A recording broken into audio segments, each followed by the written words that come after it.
Good morning, everyone. We're just waiting for 1 or 2 more minutes. We have a lot more people registered and they're currently on the call, and it's very nearly coming up to 11, so we will be starting very shortly. So thank you for your patience.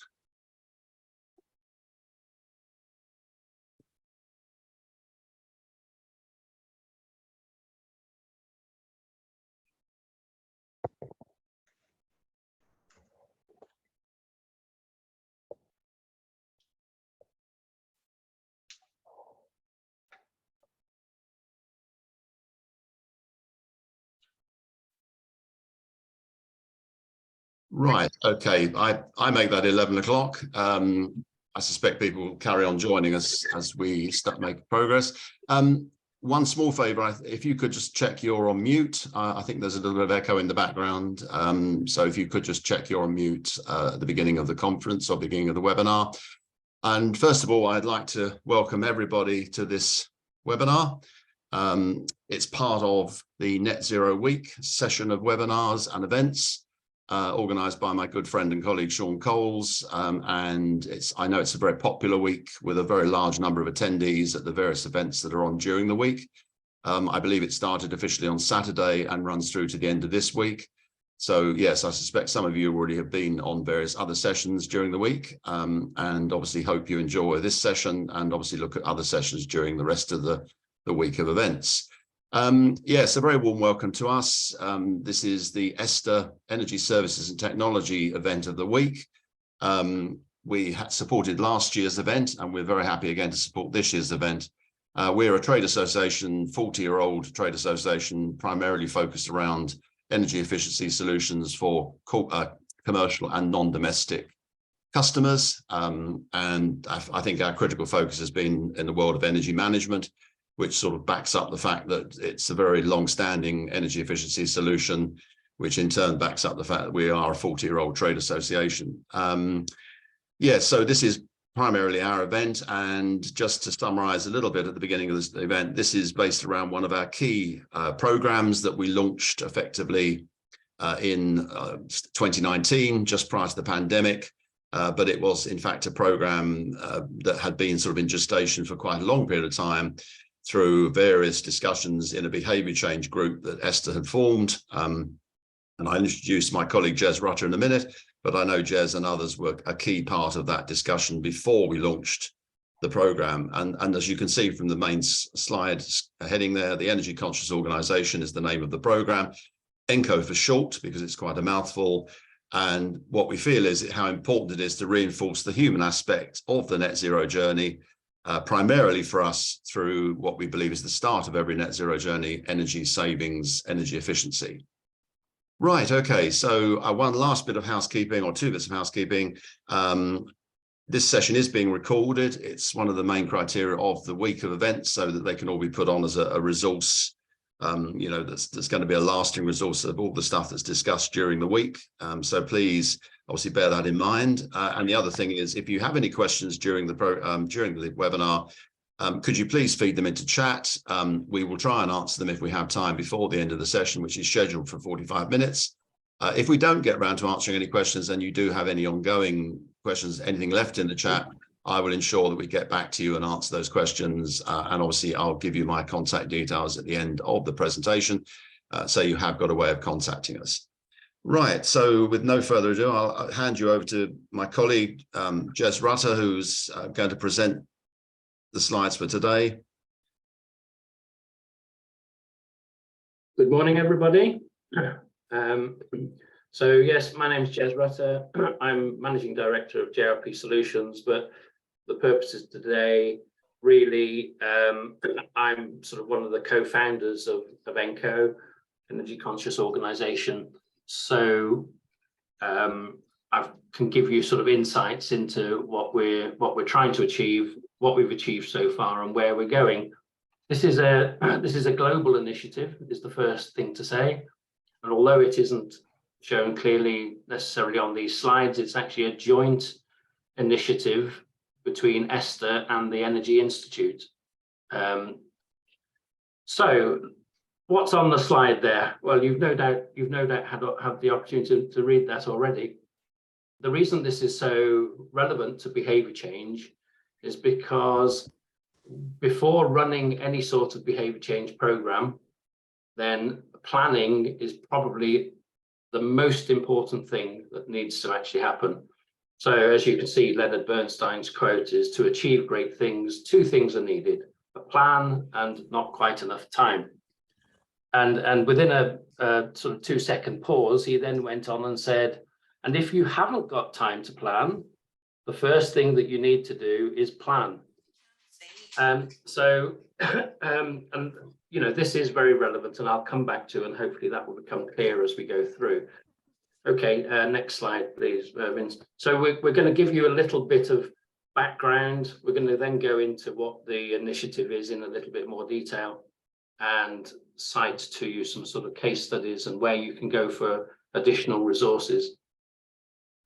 Now, if you think about it in the high level, and we've very much focused on calling this energy conscious organization.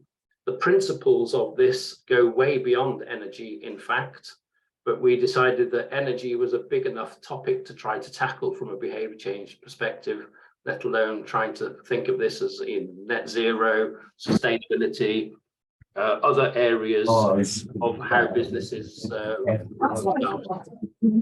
Could you mute Gary for me, Irving? So why is behavior change so important? Well, first of all, you need to understand what we define as behavior change. And behavior change is much more than people think. So thanks. So there's some things that are fairly obvious. You know, people can switch things off. Organizations can organize to switch things off. You can look at data and trends, and you can set policy and resources and how you're going to do things. But actually, there's a lot more. There's a lot more. But one of the key differentiators, which people often forget, is that technology.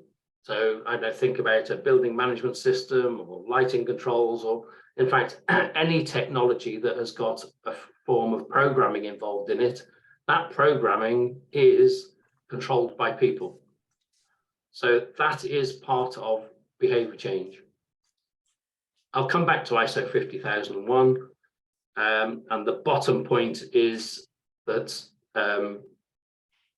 not necessarily a phrase everyone likes in terms of low-hanging fruit, but what it's saying in essence is the payback periods on initiating a behavior change program, if done properly, and I'll give you some insight into that, it's very, very low payback. It's almost, in fact, it's caused us a little bit of a problem because we've been trying to get support from government to incentivize organizations to do this. And their feedback is, well, it's so obvious that people should do this, we're not going to be able to support it, which is kind of criminal on one hand, but also makes a logistical commercial sense. So really it's getting the message across. Next slide, please. So we'll come up shortly into a little bit more detail on this. But first of all, I'm trying to split into two how you should look at a behavior change program. And you can do that yourselves if you're in an end user organization, or you can help other people if you're so suited to actually have the skills to do that, which is indeed one of the core aspects of the EnCO program, is a training program that we do 4 times a year for people who want to help other organizations or your internal organization to deliver behavior change program. So there's it's a 8-hour course over 4 meetings done on webinars like this, with another 4 hours of work in between, and it's a sort of 12 hours of CPD that you can get for doing that course. So you'll find details of that if you're interested, which will go into much more detail, as you can imagine. But in essence, to run a behavior change program, you first need to identify reality. You need to look at how an organization is currently doing what it's doing, and you need to determine current behaviors, in order that you can determine what behaviours you're actually going to try to change. So what initiatives is a behaviour change programme going to cover? We use very much the word holistic behaviour change programme, because you can imagine that if you're, I don't know, for instance, if you just run a training programme, it's probably no surprise that you won't be able to measure the savings impact of what that is. But if you do a holistic behaviour change programme that incorporates many interventions, and we've determined that there are about 150 different interventions, of which training is just one of them, then you could you mute Tiffany for me, Mervyn? Then you have the ability, by doing say 30 to 50 different interventions at one time, to make it a holistic program such that you can measure the benefits. And I'll show you later the sorts of savings that have been achieved. We like savings to be measured using IPMVP as scientific proof rather than making estimated savings. But the first stage is very much about pulling together what the scope should be and presenting it as a business case that is then going to go to stage 2 to implement. And even in that stage 2 implementation, so next slide please, there are elements in there such as designing the program once you've got go ahead, and organizing all of the materials, which is usually a 2 to 3 month period before you actually launch the program. So behavior change programs link these 3 elements: people, technology, and information systems. Next slide again, please, Mervyn. You might be surprised at this, but this has been the subject of quite a lot of research, which was some of the work that we did 2018, 2019, in order to set the business case, vision, mission, and objectives of EnCO. And this is an average organization.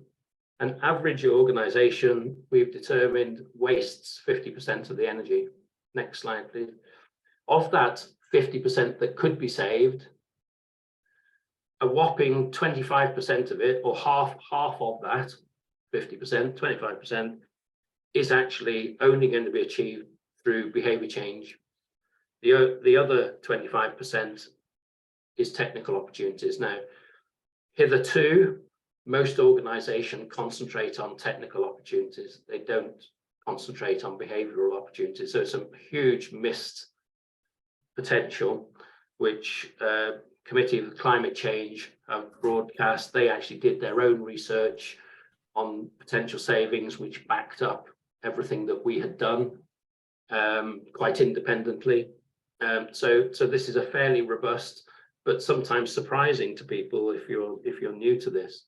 So next slide. So a couple of case studies. Now this one you might think is rather a simple one, and of course it depends where an organization starts their journey and how good they currently are in terms of controlling energy. But this particular case study, the savings in essence were determined, and you can go on to the next slide, they were determined by simply introducing switch off and shut down and turn down into the organization, because they were leaving equipment on when they weren't producing, and so on and so forth. So this is probably the only case study we've got which has substantial savings, but only really came from 3 of the 150 interventions. So it's quite unusual. Usually you don't get such, obviously they were not in a good place beforehand, but there are still many organizations like this. And you can see on the chart there, the savings before and after, just from turning things off and proceduralizing or automating the turning back on of that equipment. So quite amazing. As I said, one might think this is unusual, but it's not. Next slide, please. So a behavior change program will produce results such as these. obviously the 3 C's, consumption, cost, and CO2 impacts. But there are so many other benefits that spin out from running a behaviour change programme, which we don't incorporate into the payback periods that we talk about, which are typically 3 to 9 months for a behaviour change programme, a holistic behaviour change programme. And you can imagine, and this is just a few examples, you've got operation costs, maintenance costs, process efficiencies, other forms of efficiency gains, as well as a much more vibrant feel within the organization that transcends everything that organization does. So there's some sort of real benefits other than cost, consumption, and CO2. Next slide, please. Now, if you're in a consultant type organization, this is also a potential service that you could provide.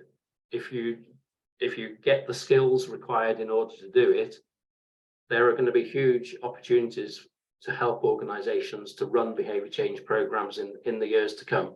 Without this particular cog in the wheel towards net zero actually happening, there's going to be a gap in net zero.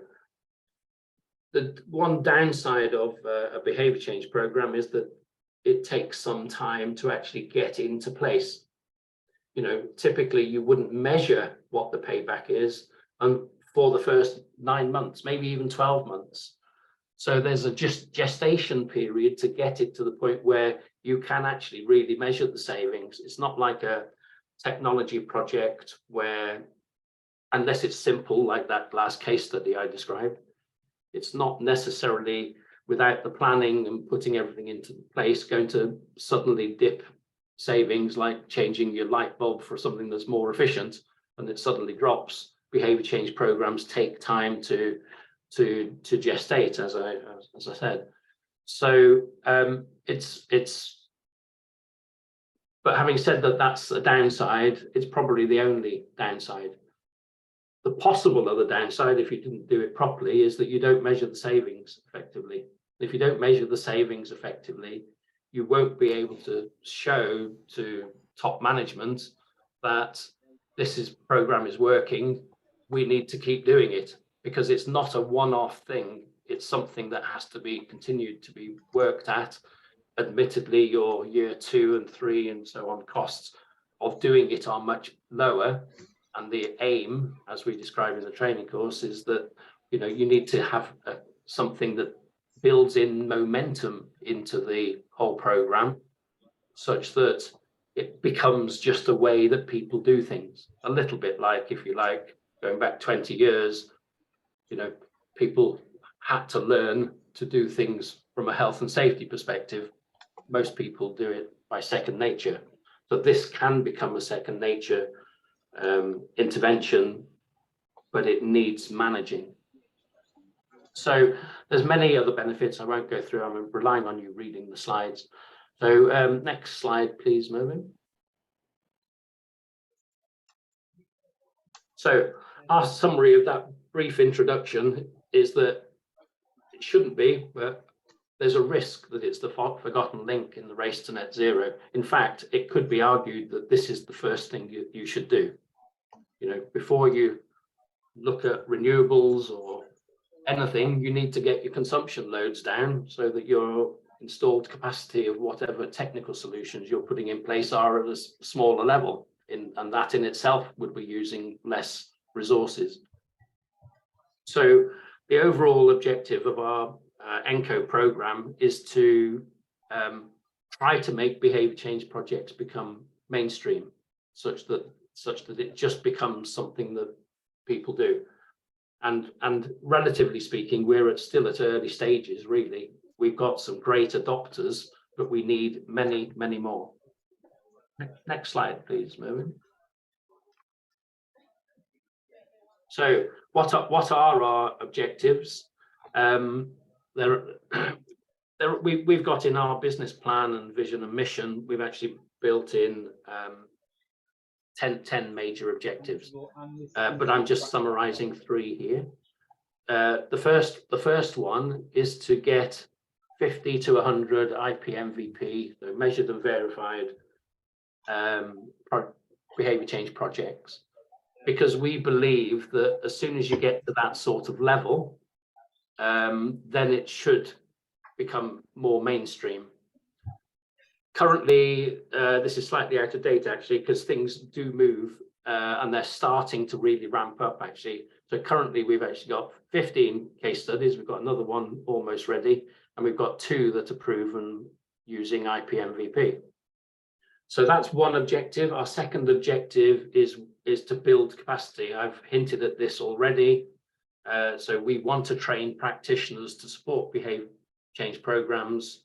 I mean, our organization do this. So, but for the last 2.5 years, we've been in effect, JRP, me and John Mulholland, we're actually training our competitors. We've gone way past the trying to keep all these ideas to ourselves. We want to give away all of these skills and tools. We've developed a gap analysis tool, which we'll see briefly later. We have a specific approach to measurement and verification.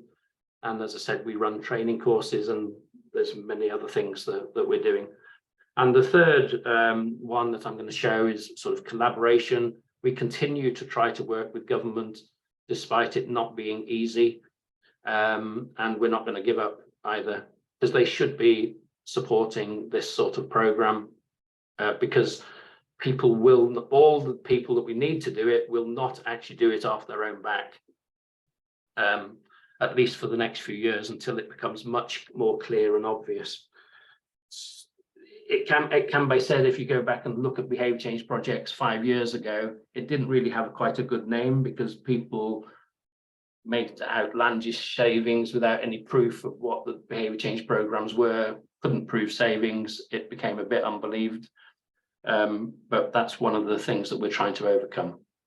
So next bit, so we're trying to make behavior change projects mainstream, and we believe as an initial target, if you hit the next button, same. Oh, right, it's not on there, but our target is by 2030 to have made an inroad of 10% of total UK or global savings in terms of consumption. Now, this is something that's part of the course, because we just try early on to make sure that people understand the difference between lean, clean, and green. And green has traditionally been something that's been sought after, but green is not necessarily clean. And the 2 problems that we have in the world right now are resource problems, whether that's minerals or whatever, and also pollution. And therefore, something like biomass is green, but it's not clean. But the ultimate, in terms of the hierarchy, is lean, which is not to use it in the first place. Next slide, please. This is a bit of an introduction to the EnCO matrix, which is the gap analysis tool that we have. So we've built that around 5 key pillars, which are engagement, alertness, skills, recognition, and adaptation. And you can use these in a balanced way to progress from a low score. The great thing about having a low score, that you're not doing anything in this area, is that you've actually got huge opportunity, up to a fairly high score where you need to refine, and there's still areas for improvement. I'll show you that a little bit later. So next slide.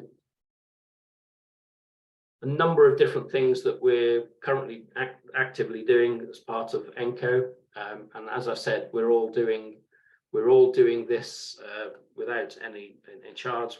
We're trying to help save the world, which sounds a bit naff, but it's true. And I'm letting you read the slides, but perhaps one of the next things, if you are interested in following up, because I think there's 8 or 9 case studies will be being presented at the EnCO conference. We had our inaugural last year, and we have another one in London. It's the Energy Institute offices in London on the 12th of October.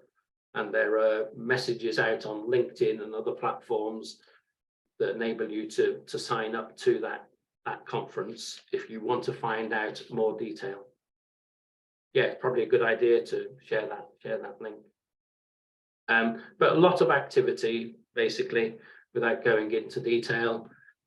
Next slide. So we have quite a number of practitioners that are in and being developed. I'll show you the numbers later.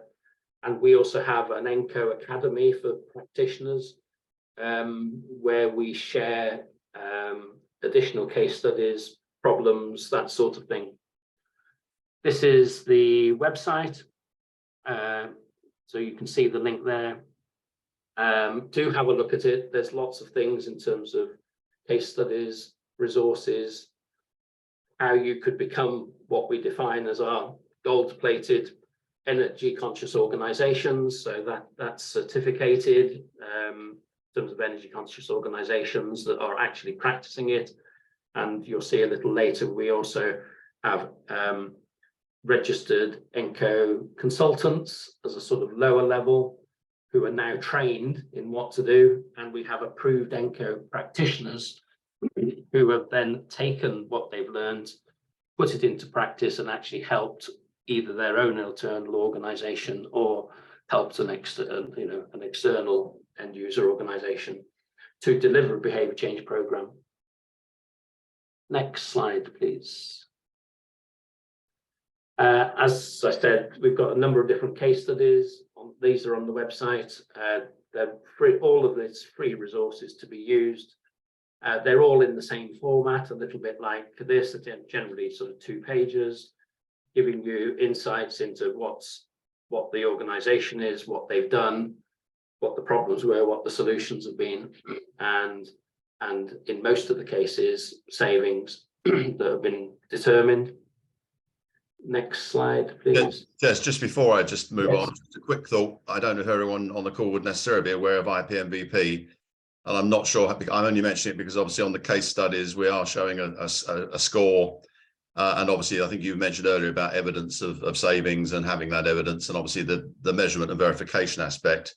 And I'm not sure if it's covered on any detail. No, I mentioned that. So you can see that in the purple on the top right hand of that case study. And what we're doing there is we're not measuring out of 5 stars the savings or how good it was. We are measuring how well measured it was. So in this particular case, it didn't go through IPMVP, but there was a lot of evidence of the adequacy of the saving.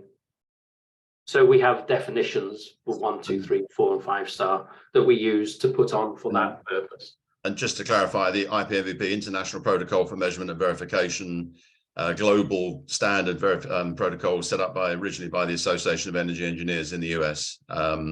So yeah, that's just obviously, so anyone, in case anyone is not quite sure what IPMVP stands for. And ESTA, Mervin's too modest to say, but ESTA are the only UK organisation that run courses to this standard in the UK. So if you are interested more on that, then you can contact that through Mervin. Yes, thank you, Jess. Yeah. So next slide, please. So we've got 193 registered consultants that are doing the training courses over the last couple of years, of which, and part of this is a sort of gestation period that I talked about, of which currently we have 7 approved consultants, which is quite a low number when you think that these are the people, of which I am one, who are actually qualified to help organizations to deliver behavior change programs. So we're looking for many more to go through the course to actually get to that standard. But it's a growing number, and it's really starting to get momentum now. But yes, so next slide's fine. And the same thing with registered organizations, which actually really is our main aim when you think about it. Currently, we have 3 organizations that are approved. We have a school in Oxfordshire, or school academy. We have Rolls-Royce, and we have Ibstock Brick. And we also have quite a few that are actually going through the process right now to be added to that total. It's a fairly simple process to go through, but it's a really good badge, if you like, for organizations. And we know in the organizations that have it is that the staff are very proud of it, because celebration and recognition is a really important part of the behaviour change programme. Next slide, please. I think that was backwards.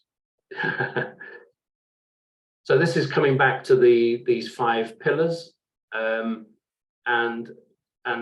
overarching that, I've already mentioned the word momentum. So keeping it going needs to be designed into all of these 5 pillars. So if you design a behaviour change, holistic behaviour change program that doesn't incorporate all of the right elements, then there will be no surprise to why it fizzles out after 6 or 9, 12 months. It needs to be designed as an ongoing thing that will not stop. So again, the course would actually give you more detail on the things you actually need to do. Next slide, please. So one of the free resources, it doesn't look like this, but it's framed in the same way, is this EnCO matrix, the gap analysis, which in this case has been populated with the example of Rolls-Royce and where they were and where they ended up. And you can see that program, after about 3 months of designing the program, that program started almost exactly 10 years ago. And when it was measured, the position was actually, and about approximately 9%, it was 8.9% savings were proven using IPMVP. And some years, 4 years later, 4 or 5 years later, it was measured again, and they'd advanced up the matrix in most cases. But the savings by that point had accumulated to a running figure of 14.5%. So it was refining and adapting what they were doing, but it was in place for a long time, still in place now. And we know, although we've not measured, the savings have increased still further. So this is one of quite a few good case studies. You'll see in terms of describing the matrix, in fact, I'll do that on the next slide, which I think is the electronic version, if I remember correctly. If not, we'll come back to this. Yeah, so this is the electronic version of the gap analysis, which is a free resource on the EnCO website that you can download. And if you complete the boxes on the right-hand side here, where you can see the scores that you enter, it will plot that chart for you in terms of 2 lines, both where you are and initially where you think is an achievable position to get to. You might, as part of planning, actually put in where you want to be in a year, where you want to be in 2 years, and so on. And this is really the beginnings of a gap analysis. There's a much more detailed gap analysis that's required once you get into it. And this is a great tool as well for communicating with different stakeholders, the different sites, different buildings, depending on the scope of what you're defining as your behaviour change program, in order to determine exactly where you are right now, because it needs to be an organisation completed matrix, not, let's say, the energy manager, because one person might think, oh yes, we're a 4 on there, but unless it's actually been communicated and is actually running seamlessly and everyone in an organisation knows, then you're not actually at a 4 at all. You just have a few people that know these things. So again, much more detail to be had to explain that, but hopefully I'll see or talk to you again if you're interested. Next slide. So this is the beginnings of actually coming up with what your plan is. So actually, sorry, we'll go back 1 slide. So having determined your simple gap analysis, which is this, then you need to determine from that what your interventions are from your defined reality position where you are and where you want to get to. You need to determine, out of these 150 different interventions, what your ingredients are, if you like, that you're going to use to get from A to B. And then you need to design the package of a behavior change program with those ingredients, making sure some of them incorporate momentum. And then having designed everything that you do, then you launch it, and then you're actually implementing it. And you're implementing it for a period. You'll need top management support, very little time, frankly, they need to put in, but they just need to show the commitment. And it's about having properly trained and motivated, if you like, call them whatever you like, energy champions, green champions, and various other sort of key stakeholders in different departments to do the right thing from a energy conservation measures perspective, data perspective, purchasing, design, policy, etc., etc. In fact, we split them into 9 different categories. Next slide, please. Oh, so I think this is sort of drawing, this is the last slide, I think, isn't it, Mervyn? So what we're trying to do is we're trying to focus on end user organizations. It works for SMEs, it works for large organizations, and it works across every sector. Some sectors are slightly harder in terms of perhaps the potential for saving. If you've got very energy intensive industries, like say, for instance, the water industry, water and effluent treatment, or brewery, you know, they need to use a high proportion of energy just to do what they do. So the residual potential saving is not so big, but usually it's still a big pound note numbers, and it's part of that organization's journey.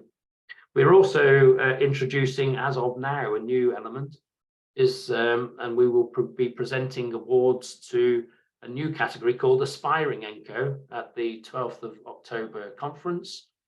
And Aspiring EnCOs are, as they almost define, it's those people that are actually now starting the journey.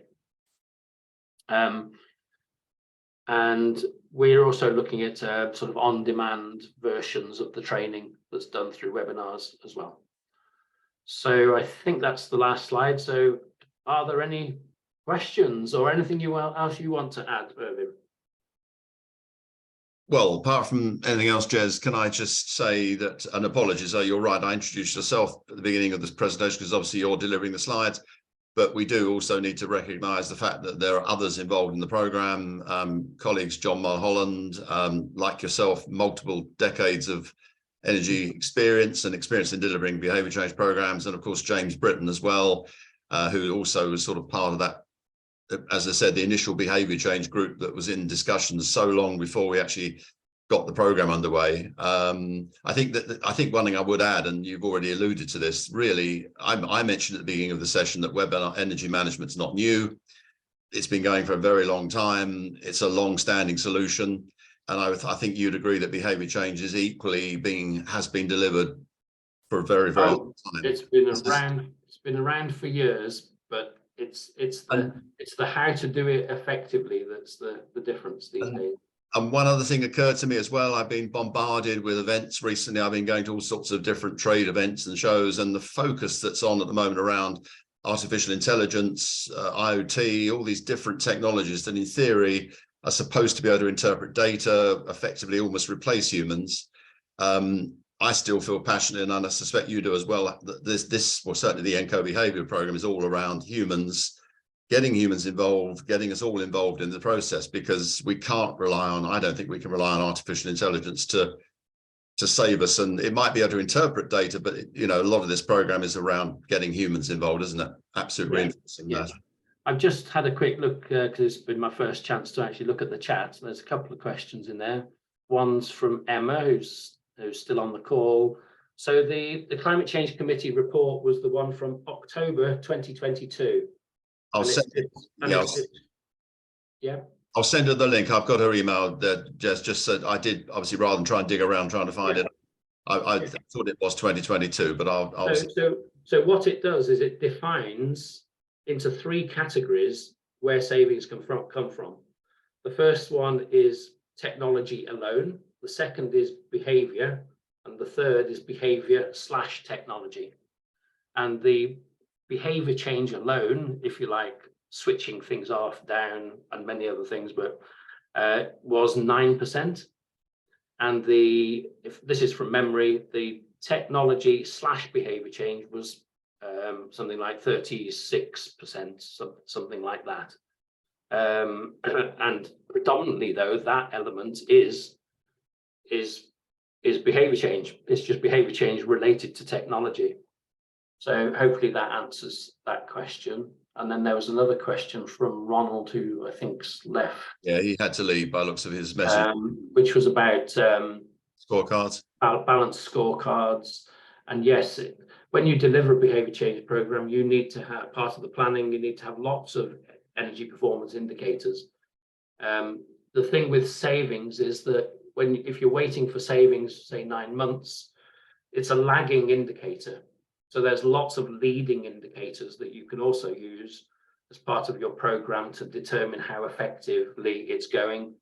And an example of that might be, the number of suggestions. Then you could look at the number of suggestions that are actually implemented. And we've got some great techniques that can be used for the most effective programs. And I'll give you one example, which is to set what we call a redlined fund. As part of the initial program rollout, you make a fund available that can be drawn down immediately for energy champions, or whatever you're calling them, such that they can actually implement ideas that they're coming up with. And they're typically up to the business, of course, but it's typically a cost of less than £1,000 or £2,000. And we have a great example, which we're just starting now, where that's been hugely embraced, and it's already making a big impact. And of course, it gives the champions real belief that their ideas and what they want to achieve are actually being dealt with. And of course, it leads to the savings. So I think those were the 2 questions. Yes, they were, Jez. So yeah, Jez, thank you. Really, and the point I was going to make was thanking you, and especially yourself and John and James, for the huge amount of effort and resource and time, as you said already, that you put into the program. And it's incredible how much experience and knowledge we've had out of the whole program, really. And I know it's a developing program. As you said, we're making some headroads, I think, in terms of government. They now at least seem to understand that behaviour change is an important criteria, and also ties into the fact that we all need to save a lot less energy. I mean, I think the one thing that's helped to drive the program forward even faster is clearly what happened in regrettable situation in Ukraine, the shock to the energy market and the prices. Obviously, that's really, I think, pushing forward the agenda. And last point I would make is the dreaded 2 words net zero, or the important 2 words net zero, and energy efficiency. It's quite important, I think, and we recognise that, as Jez said earlier, energy efficiency for us is really a critically important supply issue, and really is part of that first stage of that net zero journey. Getting down, using less is, to me, and I think to us, is absolutely critical. So, Jez, thank you so much for your time and effort today. Thank you. As always. Get in touch. I've just seen a couple of other points in here. Emma, I'll be in touch with you. And interesting, I know, Emma, you look like you're coming from a university, when academics were of great interest to us as well. We could do with more academic interest in the program. So thank you for attending. And so thank you to everyone else for attending. Don't forget, the event's running for the rest of the week. Net Zero Week website address is there for that. And hope you have an enjoyable rest of the week looking at some more of those events. Thank you very much for attending. Thank you. Bye-bye. Thank you, everyone. Thank you.